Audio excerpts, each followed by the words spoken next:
Hello everyone and welcome back to the Great Book of Grudges. My name is Nathan and today we're going to do something a little bit different. You see, there's a lot of characters in Total War Warhammer, but there's not nearly enough as many of us would like, especially as there's loads and loads of beloved characters through 8 editions of Warhammer Fantasy, not including any other supplements, and of course other types of IP like Warhammer Fantasy Roleplay. We don't know how many characters are going to end up in this game by the time that the development ends, but I believe it's important to remind Creative Assembly that there's very cool characters that haven't been implemented just yet, especially with all these weird leaks about a lot of OCs coming in. Now, with this video, we're not going to be talking about the very specific ones that many people have been asking for, like for example Boris Todbringer, Neferata, and Thanquol. Instead, we're going to be looking at some lesser known but still very, very cool characters, one from each alignment: Order, Destruction, Undeath, Chaos, and Neutral. The purpose of this is once again to remind Creative Assembly that there's so many cool things that they can take from characters, which would be a damn shame if we never saw them being implemented. But before anything, we do have a word from a sponsor and a giveaway. I've recently signed a new deal with Instant Gaming, which means that you guys will be able to support the channel without any extra cost to you whilst buying some video games at a discounted price. This is not just specific to Total War, but the whole catalog, which means that you can buy games for PC, PlayStation, Xbox, and Nintendo, and you can get yourself some popular upcoming titles, like for example the Elden Ring DLC at minus 23% off, Manalords at minus 50%, and so many other titles too. When it comes to Total War, you can get your hands on Thrones of Decay, which has obviously recently launched, at minus 21% for £15.40.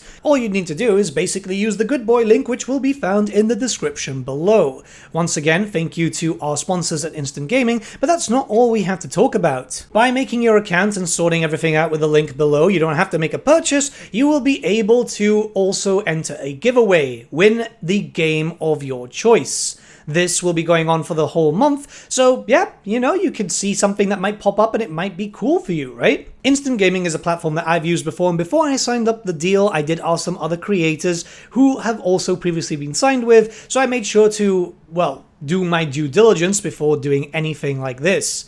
But yeah, let's jump into the video. Alright, so we're going to start off with a neutral character. Technically he falls under Undeath, but the Tomb Kings were actually aligned as neutral. This is Prince Apophas, the Cursed Scarab Lord. This is a character that people mention every now and then when it comes to the Tomb Kings, because yeah, the Tomb Kings aren't really done. They're very close to it, but it would be nice if we had some sort of legendary hero. And who better than the assassin, or better yet said, the deathly executioner of the Nehekaran god of the underworld. You see, Prince Apophas was a prince of Numas. There have been many characters that have popped up from Numas in the past, which have always been very self-serving.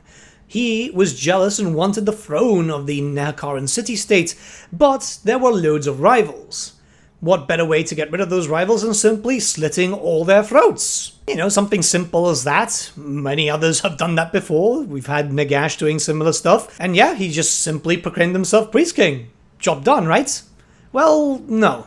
You see, the people of Numas weren't really happy about this and rebelled against him. Those loyal to the murdered king just kinda dragged him out and had him killed. He was embodied alive in a sarcophagus and put into the temple walls. And just like in typical Games Workshop fashion, Prince Apophas' sarcophagus was filled with flesh-eating beetles. Someone ended up watching The Mummy and said, hey, we should add that. All that remained of the young prince was his skull, and that skull was thrown deep into the desert, inscribed with a magical hieroglyph cursing his soul for all eternity. Prince Apophas was met in the underworld by the god Usirian to be eternally tormented, essentially until the end of times, or should he find a way to come back. And he did.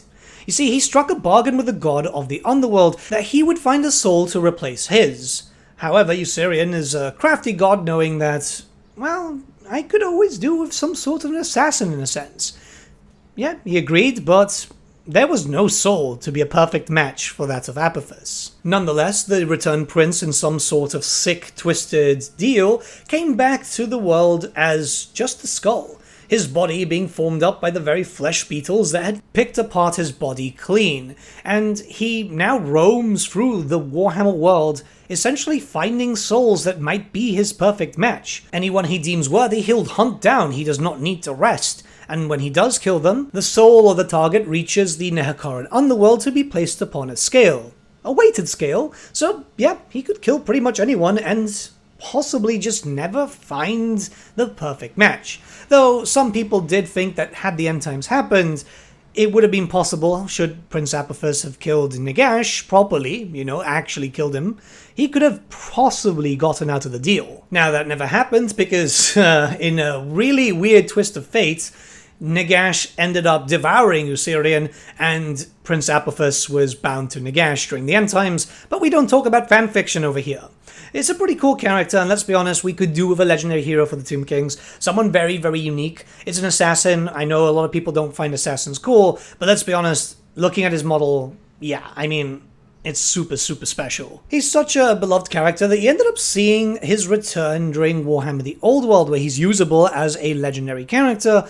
And again, very iconic miniature, same miniature by the way, nothing's actually changed, barring the fact that it's metal again and not finecast. But this is definitely a character that I'd love to see in Total War Warhammer, because, again, super, super cool. I can't imagine him being easy to animate, but if they're going to start adding in characters, why not the super cool ones? Okay, we're going to start talking about destruction now, and yeah, Gbad Ironclaw, because some people like stroking their hogs. There's no Slaanesh character in this video, so I had to make a joke somewhere. Anyways, Gbad Ironclaw is an actual old character from a long, long time ago, yet he was still usable in 8th edition, because a lot of the Orc characters were actually dead by the time that timeline started, and yet we still have them. Azag is one of them, and then obviously Grom the Paunch. What sets apart Gbad Ironclaw from other Orc and Goblin characters that we know is that first up, he's an Orc warboss. He's not a Black Orc, which is actually quite important, as this means that we could have a character from almost all the different types of greenskin tribes. The next thing is that he is very well known to be a cavalry-focused faction,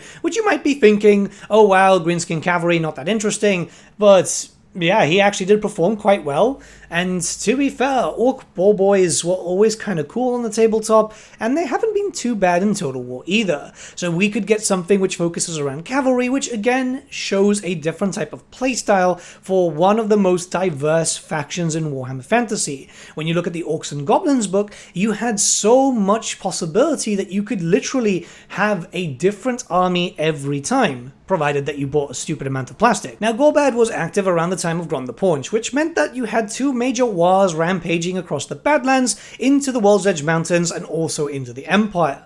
What sets apart Gbad from other different types of wars that were active around that period, however, is that Gbad decimated the Empire. The reason why Solent is no longer a thing, yet is in Total War Warhammer for some reason, is because War Gbad smashed right through it and literally tore it apart, to the point that the only way to salvage those areas was to have it annexed by Wissenland. There was no point starting up an elector seat once again. Most of the population had been enslaved or killed. War Gbad pushed all the way from Solent to Altdorf, where he eventually met his end. Though, when it comes to Total War Warhammer, that doesn't really matter, considering there's, again, a lot of dead characters which are active in-game. If this character ever gets introduced, it would be the perfect time to also introduce a bunch of mount options that are missing for the greenskins. Some of which, by the way, are already available in-game, but only in custom battles for some reason. Believe me, I have asked Creative Assembly staff many times, and the answer is, oh, really? And that's it. It's odd. Especially since one of those mounts was added in during the, yeah, I think during the Immortal Empires launch. It's just super, super weird. Alright, so we're going to go into order now, and we're going to talk about an Imperial, because this guy is someone that I talk about fairly often. Marius Leitdorf, the Elector Count of Averland. Many of you guys would be saying Boris Todbringer, but remember what I said earlier in the video. I'm going to be focusing around characters that might not be as important, but would still be quite interesting. Now, what makes Marius Leitdorf so interesting is he's insane. And the insanity might be chaos corruption. It's always been kind of like, it could just be that, it could have just been the psychosis from his youth. But it does make him an interesting character because despite his insanity, he's an incredibly gifted swordsman, to the point that when he was fighting alongside Karl Franz, even Karl Franz thought, wow, this is one of my greatest allies. Hell, even Marius was one of Karl Franz's first actual supporters after the death of his father. This character unfortunately is dead by the time of this point of the story, but once again, doesn't really matter when it comes to Total War Warhammer, because he died pretty much sacrificing himself at the Battle of Blackfire Pass to buy some time for Karl Franz as they were fighting a massive orc war. The insanity is also quite cool because it's a character very similar to that of Luther Harkin. It's not really split personalities, but more in the case of, yeah, he's not all right in the head. I think that's probably the best way of saying it, where he, has declared war on a river before, and he's thinking that there's swarms of bees, and, fishmen are apparently coming, which, by the way, fishmen do exist, but maybe Marius actually was able to see what people couldn't see. A visionary in his own right. But the big reason why this character is so cool is because he's incredibly bitchy. And I mean, yes, really, really bitchy. So, Kurt Helborg, the Reichsmarshal? Well, Marius doesn't like him, and has actually said about him that he has a poor mustache and even worse dental hygiene, and the horrible sense of humor to rival that of a troll. Not only that, but his horse, Daisy, is actually called Daisy Kurt von Hellboring II, which also, Daisy is his advisor. It's something that would be kind of funny. Could you imagine playing a Total War campaign and instead of having like the advisor or any of the new advisors that we've been getting lately, it's just a horse neighing every now and then? It would be kind of funny because he could understand that, essentially. It's also important to note now that while this character didn't have a lot of lore, he was supposed to receive lore during a Blackfire Pass book that never came to pass. No pun intended, because Games Workshop decided to shelve a lot of books that were going to be there for 8th edition. One of Games Workshop's biggest crimes, and I mean, that book still exists. It was pretty much functionally complete. It was actually showcased in a Games Day. Maybe if Games Workshop are kind enough, they could allow CA to actually, go into the vault and use that for some sort of content. I mean, they probably won't because Games Workshop, but, a man can dream. A man can dream. It's not like that's going to get used for Old World anyway, most of those characters aren't going to be alive. Alright, now we're going to go into Chaos, and we're going to be talking about an End Times character. I know that might sound pretty weird, but there's been all these rumors that we are going to get an End Times DLC, and if we do get one, I imagine that the Glotkin will be a character. I don't imagine this lad, Gutrot Spume, to be the one coming in for Nurgle. Now, what makes this character so interesting is that he is, well, not only heavily mutated, as you can tell, parts of a kraken are basically fused to his body, but he leads one of the greatest chaos navies that actually exist. So what you guys might not be aware is that in Warhammer Fantasy, navies obviously are a thing, we all know this. Chaos tends to have some of the stronger navies because, demonic power, mutations, and so on, that also affects their ships. Nurgle, however, is known to be the strongest of the 4 gods in terms of naval warfare.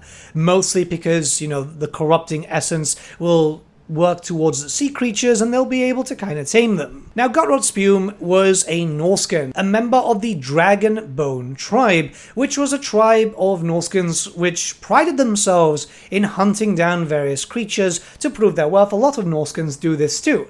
Most of his tribe members would do this as sport, hunting down Chaos Spawn, Trolls, Slaughter Brutes, all that type of stuff, right? That's in their homeland. Gutrot Spume, however, was, well, I don't want to do this for clout. You guys already follow me. I want to do this in service of the Dark Gods. So he would hunt down Carabises, sea serpents, merworms, anything big and large within the depths of the ocean.